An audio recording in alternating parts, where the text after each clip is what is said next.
West Virginia Humanities Council presents Uncle Abner by Melville Davisson Post. The Mystery at Hill House. Read by Kyle Warmack. Part 2. The day broke with the hard, clear sun of autumn in these hills, on a thin veneer of frost. The air was crisp and vital. The leaves on the oaks in the woods were red, the hickories yellow, and the sweep of grasses in the meadow was like a drift of purple smoke. The corn in the cultivated fields stood like lined-up warriors in their even rows, shocks bound with grapevines, for the day of wire was yet long into the future. The split-rail fences bound in the pastures, with now and then a gate or a bar of poles. There was little other fence. The cut nail was used, but it came overland from the Ohio, brought in by the wagons when they made their biennial journey for salt and iron. For the most part, the chestnut timber was felled and split. There was art, or what the natives called a slate, in this, as there was art in laying the worm for the fence, the first line of rails, each corner on a stone, upon which the structure of the fence was to be erected, after which it was finished with a stake and rider.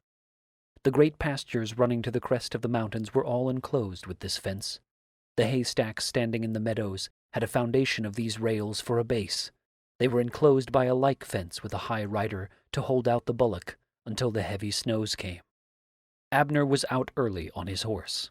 He was profoundly puzzled, and he wished to find out what he could before Randolph set about his inquisition. The sun had not appeared when he left the tavern. It was gray dawn, with a white haze in the valley. He took a cattle path along the face of the mountain toward the house of the trapper sitting on the bench above the Patterson lands. That path trailed leisurely in its ascent. The fat steer does not make his highway steep. Practically, the natives used to say, he was a better surveyor than the townsman with his compass, for he ran no arbitrary line, and when a ledge of stone or a slip in the hill opposed his route, he found an easy grade around it. There was no hill too steep for this surveyor. If the fields were turned into pasture, there would be a path laid out for the owner and his horse, with no fee to pay and no townsman quartered on the household. The path lay, a great slant, across the rise of the Patterson lands to the trapper's house. Below in the narrow valley was the river, not wide, but running at some points deep, as though, in a fury at the banks that bound it, it had digged a pit. Fords crossed it in the shallows. But here, below where Abner rode, it was deep even in this time of drought. The Patterson lands that he ascended on the path lay in two narrow benches above this river. On the lowest level sat the mansion house that old Webster Patterson had rebuilt in his life after the fire had damaged it. It stood white in the dawn, with its fluted columns and its portico paved with flat stones. The highway ran between the mansion and the river. To the east was the orchard, paralleled with the house and, like it, separated from the river by the road. To the west were the barns and outhouses of the place. The highway, as I have written, paralleled the whole length of the place, and edging to its border was the deep channel of the river. The pasture land, with no fence to break it, rose a steep slope to the narrow bench that lay almost at the summit of the mountain. Here was the trapper's house on the few acres that old Webster had so unwittingly conveyed for a term of life to the man that he had ever after endeavored to get rid of. And here below the house was the great mound of the ancient people, the mound that Webster had cut into and ravished, and thereby set idle gossips to all sorts of fanciful conjecture, predictions of a doom woven out of fragments from the Book of Kings and the folklore legends of old baleful ghosts, jealous of the ground above their bones and moving to a vengeance that no human precaution could turn aside. It gave the gossips in the hills, like the tavern-keeper's wife, embroidered material for prediction, and a great thrill at this tragedy accomplished. They would have no rational explanation, an assassin with a weapon in his hand, or human motive. Reason and common sense and the usual practical experience of man in such affairs were not to be considered. The thing had been predicted, and it had come about. It was of no concern that their most ingenious fancy could not picture the tragic act, and the absurdities about such an explanation did not disturb them. In the visibility of daylight, on this October morning, old Webster Patterson had been violently dispossessed of life. In the most open place one could imagine, the orchard by the house. If Dix were to be believed, and this portion of his story was evidently in its prime essentials true, the period of time about the tragedy was contracted to some 30 minutes. Dix had seen him from a rise in the road going into the orchard from the house, and later when he came out from the obscuring hollow of the road before the place he found him dead. Webster had been killed swiftly within those 30 minutes, and evidently with the implement found near the body, the hickory maul. Someone coming up from behind had killed him. It was the work of someone whom he did not suspect of that design, or someone who had come in stealth without his knowledge. The man had evidently no warning or any apprehension in his mind of danger. There was no evidence of struggle. The dead man's features were undisturbed by terror. On the instant, and without warning, he had died. In a moment of time he had gone down under the impact of that powerful blow. He lay pitched forward on the earth, his arm extended, the maul behind him. This was not a tragedy of vengeance agreeable to the methods of a ghost. It was not the procedure of the baleful dead men in old housewife tales. They came gibbering in the darkness, and in terror their victim went to his account, his face distorted, and a fear stamped in it that the relaxation of death could not decompose. These were treasured and persisting details, indicatory and conclusive evidence by which a supernatural agency could be distinguished. Nor had any dead man in all the history of such supernal raids ever looted the body of his victim. His life they looted, but no one of them had ever gone into his pocket. This fact, not to be omitted, should have given the tavern-keeper's wife some pause in her supernatural explanation of the tragedy. But one has seen a judge with a trained legal mind do no better when he was summing up the evidence on some theory of guilt that had got into his head when the trial opened. And so, the greatest writers on the law have warned us that circumstantial evidence has a way of pointing in the direction that one's mind has already taken, and to measure its values from that point of view. It was afternoon before Squire Randolph got at his hearing. It pleased him to move always with due legal forms. The law was not to be hurried in his person. The dignity of Virginia was to be maintained, and he took a greater leisure by reason of that usurpation which the hasty posse comitatus had assumed. He came smartly from the tavern in his gig. The negro driver had enjoyed no idle morning. The horse glistened in a shiny coat that had been cleaned and rubbed down with a cloth, the gig washed, and every buckle in the harness polished. In his care for elegance, Randolph was still a justice of the crown, and must maintain its dignity of trappings. It was an irreparable regret that he could not sit on his inquisitions in a powdered wig. He came briskly up the steps and through the crowd of people to the portico. The whole county was assembled. The puzzling mystery about the tragic event intrigued the world. The lawn before the manor house was crowded, and men stood about the portico. The country had come in as it came into the county seat on the first day of the circuit court. It was a stage set as Randolph wished, and he could not resist it. He opened his proceeding with a speech. And but for the mannerisms of the man, the speech would have been effective. It was on the danger of mob activities in a criminal matter. In such affairs the Commonwealth of Virginia alone could act. All violence was against the state. It was the state's concern. No individual could assume that right. If he usurped it, he thereby violated the very law that he was undertaking to maintain, and became a criminal like the man he hunted. A posse comitatus could not assemble at its pleasure, nor at the will of any private citizen. It must be called together by some officer of the law. It must have the state behind it. And in this district, he was that authority of the state. A crime was no private matter. It was no outrage that any individual could adjust or avenge, or any community of individuals. It was a violation of the law, and to be handled by the instrumentalities that the law set up. This great basic fact was vital. Whenever men took the law into their own hands, all orderly government was ended. Respect for the peace and dignity of Virginia was a greater thing than the arrest of any fugitive. It were better for every criminal to escape than to break down the forms of law. And in that tenor he roared and threatened. He would appear before the judges, he would memorialize the governor, and he stamped the portico and gesticulated with his clenched hand. And his speech, for all its extravagance of manner, had its effect. He was verbose and pompous, with the vanity of birth about him, and his judicial functions were on him like a royal garment. He had got a smattering of law somewhere in his youth, and he paraded the gleaning of those years. But he was a man of principle under this veneer of manner. He stood for what he believed was justice, with no care for what other men might think about it, and for his sincerity and courage he commanded every man's respect. There was no doubt about this courage. He would have barred the way against all riders in the hills with no thought of safety to himself. The inquiry then got under way.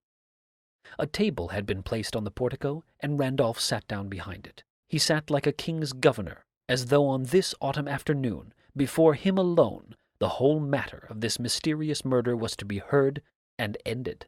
All the persons concerned in the affair were before him on the portico. Dix, the stranger from Maryland, the trapper, and my Uncle Abner. It was late when Abner had come in.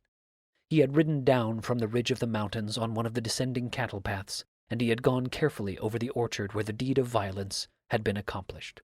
He stood now in the crowd, his hands behind him, his face inscrutable, looking down at Randolph. Calhoun Patterson sagged beyond the justice in a big, split-bottomed chair, blear-eyed and shaken, disappearing now and then into the house to brace his nerves with liquor. Randolph had no belief in the guilt of any other in this tragic affair except Calhoun, but he opened his inquiry with the heifer trader. He called him up, administered the oath, "The truth, the whole truth, and nothing but the truth, so help you God," and began with Dix. He was in no pleasant humor with the man. "Dix," he said, "you are in contempt of my authority. You raised a hue and cry in this affair, and for the price of a bastard farthing I would send you on to the circuit court." He struck the table with his clenched hand. "Your grandfather was a gentleman, but you have crawled a long way down from him. I have little regard for your word, even on oath, but I will hear you. Did you kill old Webster Patterson?" "No," said Dix. "Why should I wish to kill him?" Randolph roared at the reply. "The devil take you!" he cried. "Do you turn about to question me? Well, sir, since you ask it, I will answer your infernal impudence. You might wish to kill him for the money in his pocket." "I didn't know he had any money," said Dix. "What?" ejaculated Randolph. "You saw his cattle in the road, and you know as well as any man in the hills that Webster Patterson's cattle do not go out of the pasture until he gets the money in his hand." "I did not think about that," replied the witness. "Ah," said Randolph, "you didn't think about it. You are a scoundrel, Dix, if we are to believe the gossip, but you are not a fool. Of course you thought about it." There was a ripple of laughter in the crowd. "Did you see anybody about the place when you came up?" "No," said Dix. "I saw old Webster lying in the orchard. He looked like he was dead, and I got off my horse and carried him into the house. I didn't see anybody about. The cattle and the man who had bought them had gone on, and they were out of sight over the rise of the road beyond the house." Randolph was surprised at this reply, for it put some of his conclusions out of joint. "Did you see Calhoun?" "No, I didn't see him. I didn't know he was about the place until after I carried old Webster into the house." "Well, when did you find Calhoun was there?" "I saw him when I was carrying Webster up the steps. He was lying here on the portico on the bench against the wall. I could not see him from the road or the orchard." "And you thought Webster was alone when you came up?" "That's right," replied the witness. "I thought old Webster was alone. You see, he lives here by himself." Randolph shot his head forward at the reply. "Ah," he said, "that puts another face on the thing. Let us look at this thing for a moment. You ride up. You find old Webster Patterson alone in the orchard. You know he has just sold his cattle, for you have seen them being driven off by this purchaser from Maryland. You know Webster has the money from this sale. You see no other person about the place. These are evidential facts with a new importance." He paused and sat back in his chair, as with a judicial gesture. "In all our trials in the circuit courts, one charged with a crime is presumed to be innocent, and the procedure cannot go forward upon an assumed hypothesis of guilt. But upon a preliminary hearing before a justice of the peace, such a hypothesis of guilt may be considered, if it is agreeable to the facts.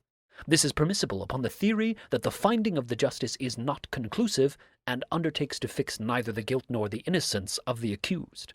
Now," and he turned suddenly on Dix, "where, sir, did you get this pocket-book?" The sudden drive disconcerted the witness, and his face went white. It fell out of Webster's pocket when I picked him up. It fell out, repeated Randolph. Was it not in the inside pocket of the man's waistcoat? The waistcoat would be buttoned around it. The witness hesitated. He saw the end toward which Randolph drove, and he was disturbed. I unbuttoned his waistcoat, he answered. I wanted to find out if he was dead, if his heart had stopped. Randolph turned about in a decisive manner. Now, Dix, he said, you might as well realize how this thing looks. A person with no enviable reputation in the community knows that an old man has just received a considerable sum of money. He finds him alone. He has every reason to believe that there is no one else about. He stops, ties up his horse to the fence, goes to the old man in the orchard, and there, while engaging him in conversations, manages to slip up behind him and strike him dead. Now what would be the next step? Obviously to search the body for money, and after he had got the money, to carry the dead man into the house, on the pretension that he had found him murdered. Randolph suddenly paused in this discourse, for a new idea seemed to strike him. He shot it like an arrow into Dix. Why didn't the assassin kill Calhoun when he found him on the portico? He was drunk, replied Dix. They didn't have to kill him. They, roared Randolph. You mean I. Panic seized Dix. He turned toward Abner. My uncle did not speak, and he made no gesture, but he looked Dix steadily in the face, and something of his ebbing courage flowed back and steadied the shaken man. I mean, he said, that whoever killed Webster was in no danger from Calhoun. He was sprawled out on the bench against the wall. I had a lot of trouble to rouse him, and then what he said to me showed that the man was maudlin drunk. What did he say?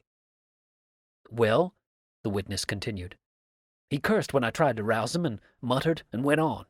I had a lot of trouble to make him understand what had happened, and when the thing did seem finally to filter into his mind, he only cursed the more. He didn't give a fiddler's damn for Webster, he said. If Webster was dead, it was the best news that he had ever heard.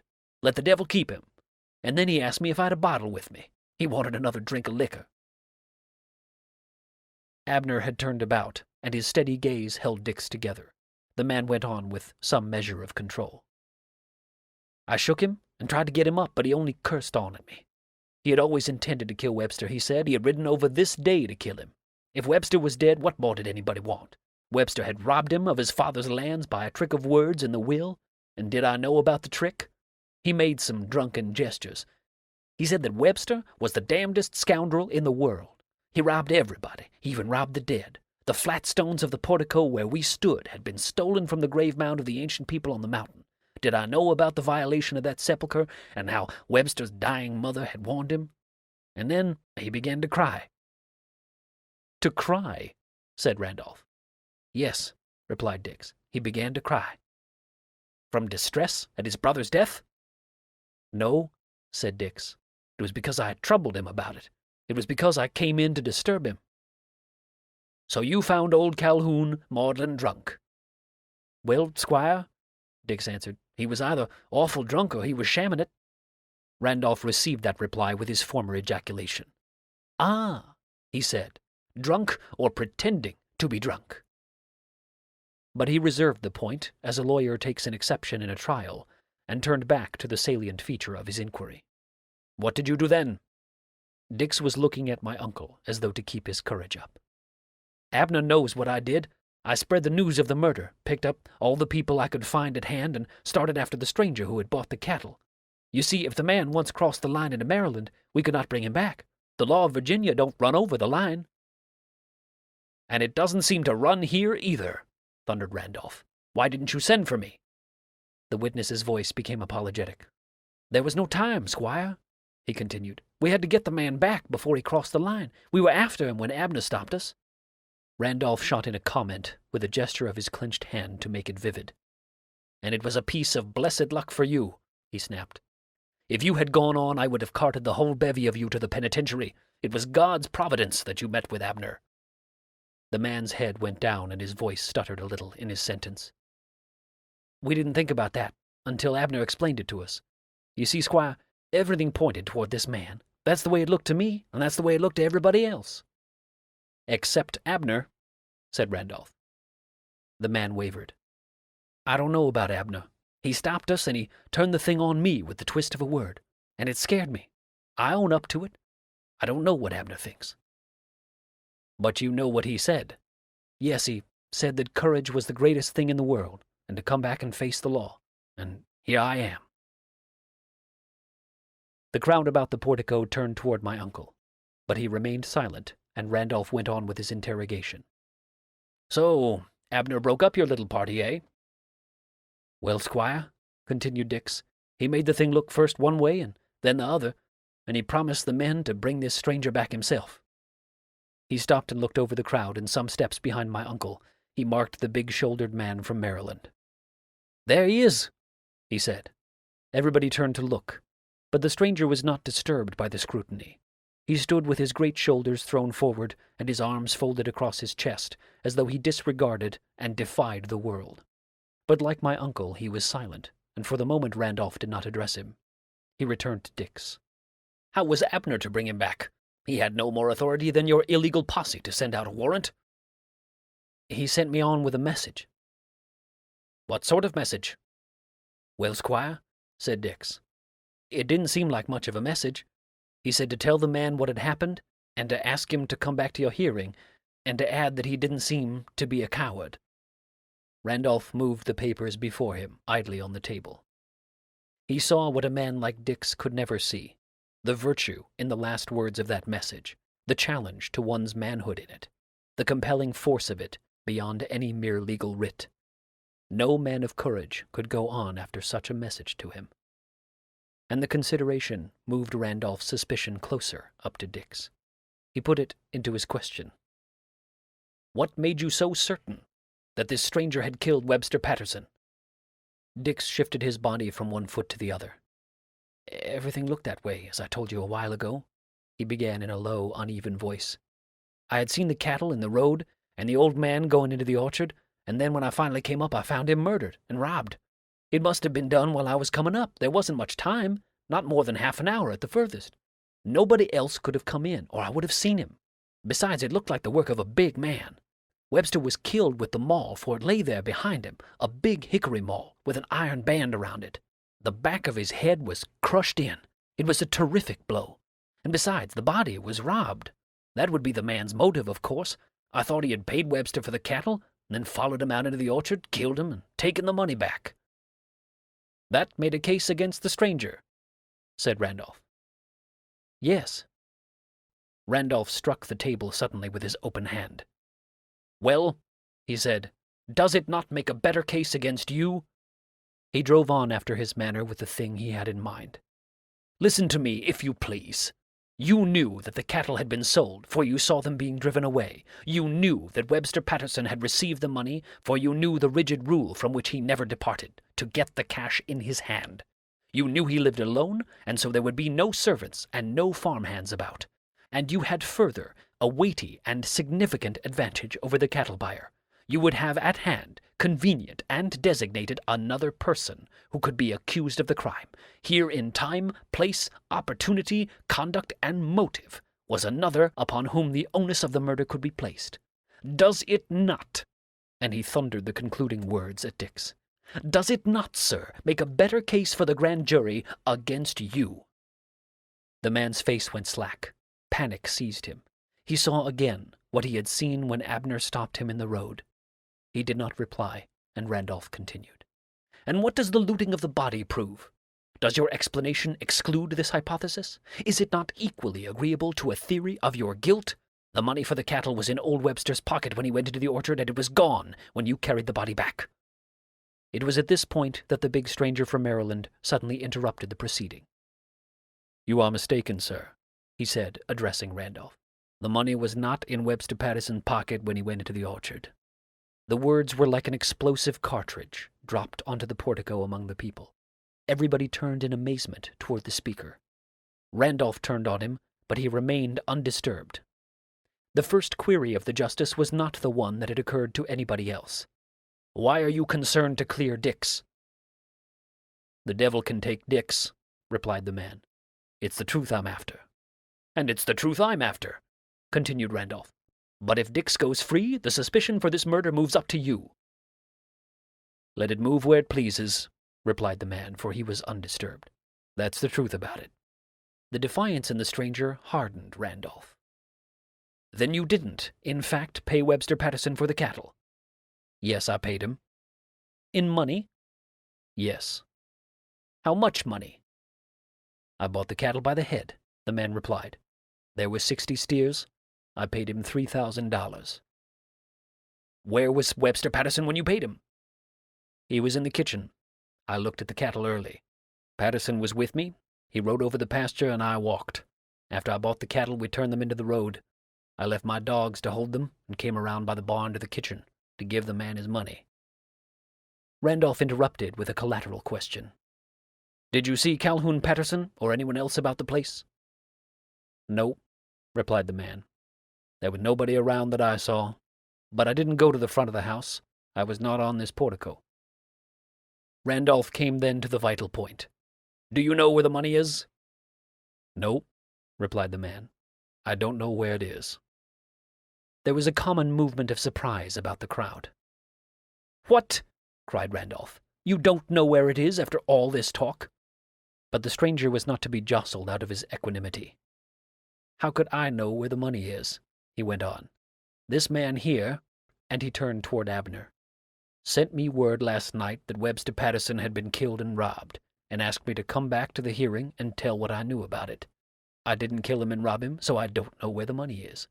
But I know where it was." Randolph executed a derisive gesture, flinging out his fingers. "You make a nice distinction in your grammar." "I make the distinction of the truth in it," replied the stranger, "and I intend to stick to that. This man Patterson went out of the kitchen when I went out, and closed the door. He went on toward the orchard while I returned past the stable to the cattle, and so I know he did not have the money in his pocket." "Where was it, then?" cried Randolph. "Now I can answer that," said the witness. "I can tell you where it was. I counted out the money to Patterson on the kitchen table. He thumbed it over to see that it was right, and to make sure that every bill was the issue of a solvent bank. Then he folded it up and put it into the bottom of the clock. The clock was on the mantelpiece, over the kitchen fireplace. It had a little door on the bottom. He unlocked this door with a key that he took out of his pocketbook. You have it before you on the table. Then he locked the door, put the key in the pocketbook, put the pocketbook back into the inside pocket of his waistcoat, and he went out with me." The mystery was reaching its solution. If Webster Patterson had been paid for the cattle and the money had not been taken, then robbery was not the motive for the murder, and this man, with Dix, was plainly clear of suspicion of it. The case against them turned on this vital point. Evidently, this stranger could be moved to murder only with the intent to take back what he had paid, and Dix would have no motive but gain if he were the criminal agent. The people waited, almost without a sound, until Randolph got the key, and then they went with him through the house into the kitchen, leaving old Calhoun Patterson in his chair alone on the portico. The crowd of people moved with Randolph, as I have said. My uncle went in with him and stood before the mantelpiece while the justice fitted the key into the lock. Abner looked carefully at the door and the lock. It was a tense moment, for on the truth or falsehood of this stranger's statement, the whole case against the two men turned. It was a dramatic moment, as I have written, and Randolph in it made as large a dramatic gesture as he could. He moved with a ponderous deliberation, put up his hand, and paused before he turned the key. Then he gave the key a twist and flung the door back open. The clock was empty.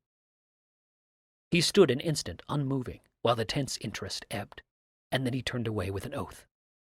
"By the Eternal," he cried, "there is some tomfoolery about all this." He strode through the crowd and sat down at his table. Was there perhaps some understanding between these two suspected men? Had they perhaps acted together in it, on some common plan? It was possible to imagine. Dix traded in his small way over the mountains to Maryland. Who could say what questionable persons he had come to know about the taverns, or what sort of plot to rob old Webster Patterson he might conjure up? And this cattle buyer with his dogs might be any sort of creature, good or evil, except that it was evident to all, as it had been evident to Abner, that he was not a coward.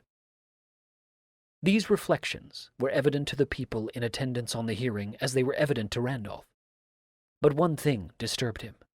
Why should this stranger, break into his inquisition in order merely, in its effect, to direct a conclusive suspicion against himself? Why should he speak out here, compelled by no interrogation in order to clear Dix and set his own feet in the dock? Randolph turned on the man with a bitter face.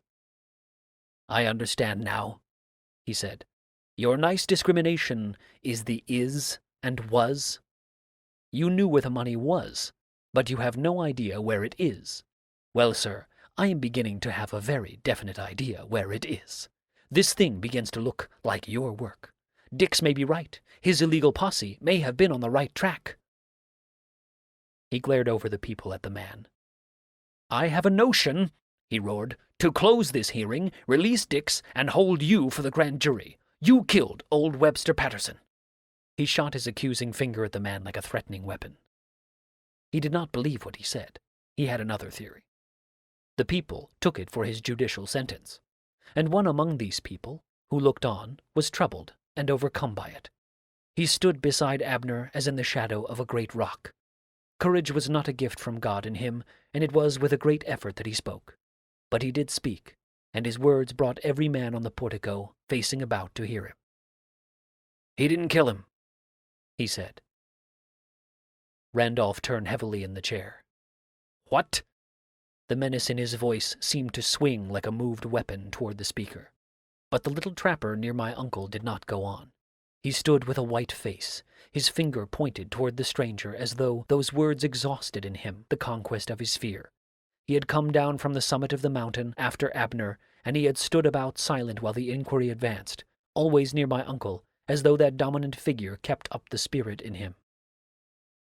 Randolph sat back in his chair and looked steadily at the man. "How do you know that?" The little trapper did not reply. He seemed confused and troubled. Randolph went on. "Did you know this man?" And he indicated the big stranger who stood apparently at his ease and unconcerned. The trapper moved a little closer to my uncle's elbow. "No," he said. "Did you ever see him before?" "No." "Were you here about this place when old Webster Patterson was killed?" "No." Randolph's temper was getting on its feet and out of hand. "By the Eternal," he cried, "you are well fitted out with negatives for a gentleman who breaks in to decide a case. The whole kit of you seem to travel in a fog. I begin to believe that you are all tarred with the same stick, and that there is not a word of truth among you." And again he pounded on the table. "I will have no more of these accursed interruptions by you. I am going to begin this hearing at the point where I think its solution lies." He turned toward old Calhoun Patterson. That creature sat, as I have written, in a great split-bottomed chair beyond the table. He was in liquor, and apparently without concern about what happened. Randolph smoothed out his waistcoat, arranged the articles on his table, and assumed his imperial calm. His manner now was that of a judge who began anew with a judicial hearing. He rapped for order. And then he put old Calhoun under oath. "You were in this house with the decedent Webster Patterson on the day of his death?" "Yes," replied Calhoun. "You were alone here with your brother?" "He was only my half-brother," said Calhoun. "My mother was a lady." "That has nothing to do with it," interrupted Randolph. "Yes, it has," said Calhoun. The liquor in him stimulated the witness to a stubborn unconcern. "It's got everything to do with it. If my father had not married, for his second wife, that octoroon woman from Louisiana, Webster wouldn't have been here. The courts could have annulled the marriage, but there was Webster, and after my father died, Webster rebuilt his house and brought the old mulatto in. He was the third black himself, Webster was, inside and outside. He got my inheritance by a trick. Do you know about the trick?" Randolph raised his hand and made an impatient gesture. "I am not concerned about that," he said. "Well, I'm concerned about it," continued Calhoun. "I've always been concerned about it. When my father was dying, Webster got him to make a will and leave all his property to him first, and then to me. The court said that meant Webster took everything, as long as he lived. Do you see the trick in it?" "I see the motive in it," replied Randolph, "for you to kill your brother." "My half-brother," corrected Calhoun. "My mother was a lady." "Well, your half-brother, then," said Randolph. "You wanted to kill him, didn't you?" "Course I wanted to kill him," replied Calhoun. "Everybody knows that. And I would have killed him long ago if the prophecy of that old octoroon woman hadn't fooled me. I wanted to see if it was going to turn out the way she said it would." "It's more likely," said the justice, "that Webster made it up to toil you along. Was he afraid of you?" "Yes, he was," replied Calhoun. "He was damnably afraid of me, except when I was drunk." "And you were drunk on the day Webster was killed?" "Course I was drunk," replied Calhoun. "Drunk as a lord, didn't I tell you that?" "And so Webster wasn't afraid of you on that day, and you were able to slip up behind him with the maul?" Old Calhoun did not reply. He got up unsteadily and went into the house for a drink of liquor. It was at this moment, while the man was about in the house, that the third of these inexplicable interruptions was injected into the hearing. It was the stranger from Maryland who spoke. "He couldn't have slipped up behind him with the maul because this man Patterson had the maul on his shoulder when he went into the orchard. He said that he had set out a lot of young apple trees with a stake to hold them. There had been a season of wind, and he was going into the orchard to tighten the stakes." Randolph turned in the chair. I think he would have exploded at this point if Abner had not come into the thing. He stooped over the table and called the attention of the justice to the key with which the clock door had been unlocked. "Randolph," he said, "this is not the key to the clock. This is a larger key, filed down. It has been made to fit the lock, but it is not the original key to it. You can see the marks of the file." The thing, as Abner put it, was clearly true. One could see how the larger key had been shaped down with a file, and this fact brought in a further probability. If the original key was in the possession of some unknown person, then the money might have been taken by someone other than these suspected men. Randolph seized on this new clue until he could get his wits together. "Calhoun," he said, when the witness came out from his liquor, "is there another key to the clock?" "Yes," replied the man. "There's another key. Webster made that key you have on your table, but the clock belonged to my mother, and I have the right key." He fumbled in his pocket and produced the key. Then he went over and sat down in his chair. And once again, on this afternoon, Randolph launched a criminal charge against his witness, and for once he reached the mark. "It was you, then, who took the money out of the clock?" "Well, Randolph," replied the man, "it was my money, wasn't it? I didn't steal it. I took it out of the clock last night, after Webster was dead. And after Webster was dead, according to my father's will, everything came to me." The very success of Randolph's question at a venture put him for a moment out of balance. "Why didn't you tell me this?" "You didn't ask me," replied Calhoun. "Well," said the justice, "I'm going to ask you some things now. You rode here on this day of Webster Patterson's death with the premeditated intent to kill him?" "Yes, I did," said Calhoun. "And you did kill him?" "Well," replied Calhoun, "you see, I got drunk." "Then you killed him when you were drunk?" "Now, Randolph," replied Calhoun, "how do I know what I did when I was drunk?" There was a bit of smothered laughter in the crowd outside, but Randolph drove straight on with his query. "A man may do a thing when he's drunk and not remember it when he is sober, isn't that true?" "Of course it's true," said Calhoun. "I've done all kinds of things when I was drunk that I didn't remember. I went out one night and I shot a dog when I was drunk, and the next day when I saw the dead dog in the yard, I wondered who'd killed it. But you see," he added, "I had intended all along to kill that dog." "Precisely," said Randolph, "and all along, as you put it, you had intended to kill Webster." Old Calhoun looked about in a sort of perplexity. "If I hadn't got drunk, I would know what happened." "I know what happened," said Randolph. "The intent to kill Webster was stamped on your subconscious mind, and you acted on that intent when you were drunk. It could have been you only. There was nothing else to kill Webster." Abner spoke then. There was something else to kill him. Randolph turned sharply behind his table. "What do you mean, Abner?" "I was thinking," replied my uncle, "about what Calhoun said a while ago. He indicated in that answer that although he had formed the purpose to kill Webster Patterson and the fixed intent, he nevertheless waited for another agency to kill him. What was that agency? May I inquire a moment of the witness?" "Certainly," said Randolph. "We are here to arrive at the truth. He sat back in his chair in a large judicial calm, as though it embraced the world. "Calhoun," said Abner, "you intended to kill Webster Patterson years ago. Why did you wait?" "I told you," replied the witness. "I waited to see what was going to happen to him." "Was he in danger?" "I don't know," said Calhoun. "The old octoroon woman said he was." "And you believed he was?" "I hoped he was," replied the witness. "I hoped something would kill him." Abner made no comment on that reply. He turned from Calhoun and addressed Randolph as though he were the highest dignitary in Virginia. "Our justices," he said, "in these inquisitions are allowed a latitude of inquiry not permitted to the circuit courts. They are not hampered by the narrow rules of evidence. They may search in every direction for the truth.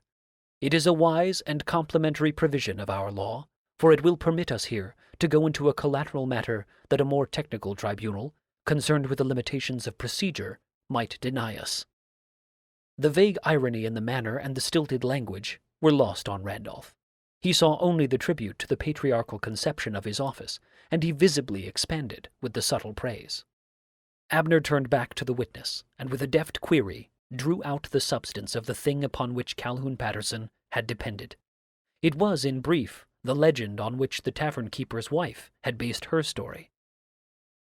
When Webster Patterson came to repair the manor which he had taken by the deed after the fire, he found it necessary to replace the tile on the portico. The tile had crumbled, and he wished to lay the floor with flags. The best available flat stone paved the tomb of the ancient dead people on the mountains. He cut away into the mound and brought down the stone. His mother, the old octoroon woman, when she saw what he was about, cried out from her chair beside the fire. Webster was mad to violate this sepulchre. The burial places of these ancient people were always sealed up with a curse. One broke into them at the hazard of that curse.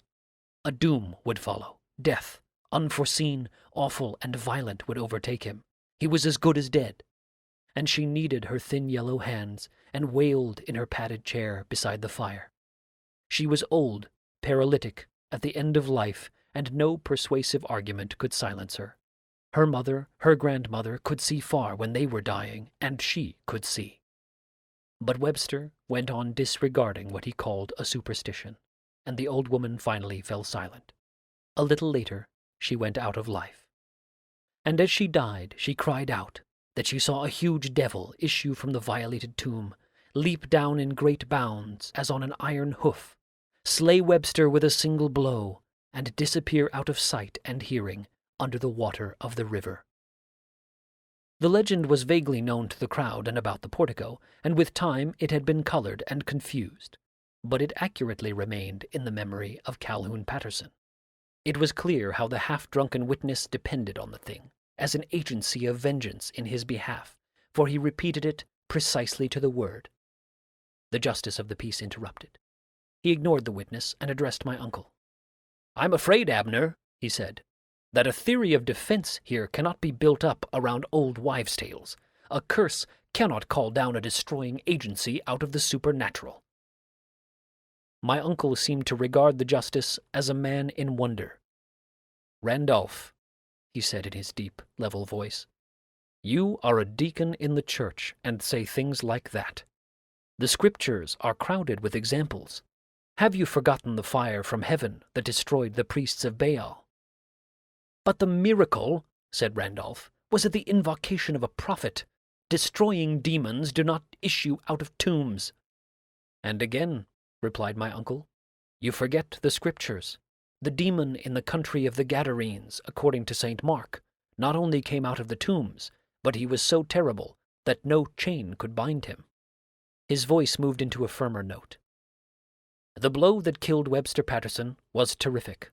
The crushing power of it was beyond any human hand, utterly beyond the liquor-enfeebled strength of old Calhoun Patterson.